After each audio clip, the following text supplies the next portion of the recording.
síjú àánú wò mí wà á ń tà á bì ìwọ ànápamọ́ sí ni bàbá mi ṣé kò parọ́ mọ́ nàbì ṣé kò parọ́ mọ́ lọ́hùn ṣé kò yẹ ká gbá iṣẹ́ àbá yìí. torí bẹ́ẹ̀ gbọ́ wọn tó ń náwó sí òun ló fà á sórí tó bá ti wà lọ́dọ̀ àwọn alásìkiri ìsọnù àwọn alásìkiri gidi wà o ṣùgbọ́n àwọn alásìkiri ìsọnù tó bá ti wà lọ́dọ̀ wọn tí wọ́n ti bẹ̀rẹ̀ tí wọ́n ń mè lọ tí wọ́n ń mè bọ̀ wò ó bẹ́ẹ̀ gbogbo ọ̀pọ̀lọpọ̀ tí wọ́n ń gbé ní ògbà tọ́lọ̀ fẹ́ mu. bàbá wa ìmáàmù àgbà ẹ kúṣẹ́ ṣẹ́rí ìmọ̀ràn yìí ìmọ̀ràn tí máa ń dà lúrú ni o wáàsí yìí wáàsí tí máa ń bàlú jẹ́ tí máa ń balẹ̀ jẹ́ ni kí nìdí ṣẹ́rí inú àwọn tí ń bẹ lọ́dọ̀ yín ọpọlọ ẹlòmíì ò gbọ́n tẹ́ sọ yé o òun rò bí pé bí wọ́n bá ti kọrin kó máa jà ni bó bá wá jà bí wọ́n bá wá bí àwọn aníwàásí ìmáàmù Ògbómọ̀ṣọ́ ni ẹ̀yin náà ẹ̀ wò ó ṣe rí ẹ máa ṣe wá sí yín bí ẹni tó gba dókítọ̀ rẹ̀ pẹ̀lú ìmọ̀ ẹ máa ṣe wá sí yín bí ẹni tó gba dókítọ̀ pẹ̀lú pálí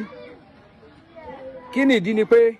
tí a bá wá wo súrátù nìsáì àyà 64 ńgbà tá nábì kú tán yẹn nífa sallallahu alayhi wa sallam ọkùnrin kan wá sẹlọ́n gbogbo ẹ̀ ló wá padà ibi sàárẹ̀ ànábì ló lọ táwọn èèyàn sì kọ̀ǹfà ẹ̀ lọ léwo tafsiru Ibn Kathir ànábì tó láti béèrè nǹkan lọ́wọ́ ẹ̀ ànábì tó ju ká béèrè nǹkan lọ́wọ́ ẹ̀ lọ nínú ọlá tó lọ sí fún ànábì sallallahu alayhi wa sallam bá a bá lè béèrè nǹkan lọ́wọ́ ànábì ó yẹ ká fàṣàlátù rẹ̀ lẹ́ẹ̀kó tiẹ̀ ọtí kó ti kùnú àdúrà tá à ń ṣe fún kílódé àdúrà tá à ń ṣe fún àṣàlátù tá à ń ṣe fún àánà tó fi ń ní nǹkan ni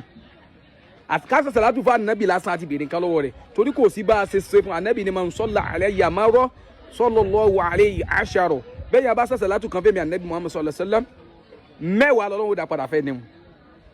sòkè yẹn wá kọrú orin tẹ wá sọ wá ní kó dìṣẹ́ kó dì kúkú bó bá dìṣẹ́ bó bá dì kúkú àwọn wáàsí yìí yóò dàlú yóò dà lérú ẹ ṣe wáàsí bí onímímọ̀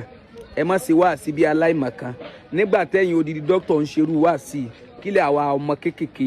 kílẹ̀ àwa tá a ké ó jìnnà irú wáàsí wò lẹ́yìn fẹ́ káwa pass nígbà tẹ́yìn bá débi pé kó kúkúkú kó máa ná tán ìgbà táwa ó bá wa fi sọ tiwa ń bá a bá fẹ́ sọ ta fẹ́ tẹ̀lé aláìyín ìgbà tí ó bá fi dorí tiwa báwo bá sọ àwọn ní sáládà àbí kò yín bọ̀ lásọ ẹ ṣe wá sí yín pẹ̀lú pé dókítà yìí mo gbà pẹ̀lú iṣẹ́ ọwọ́ mi ẹ má ṣe wá sí pé dókítà yìí mo gbà pẹ̀lú pé wọ́n ràn mí lọ́wọ́ ni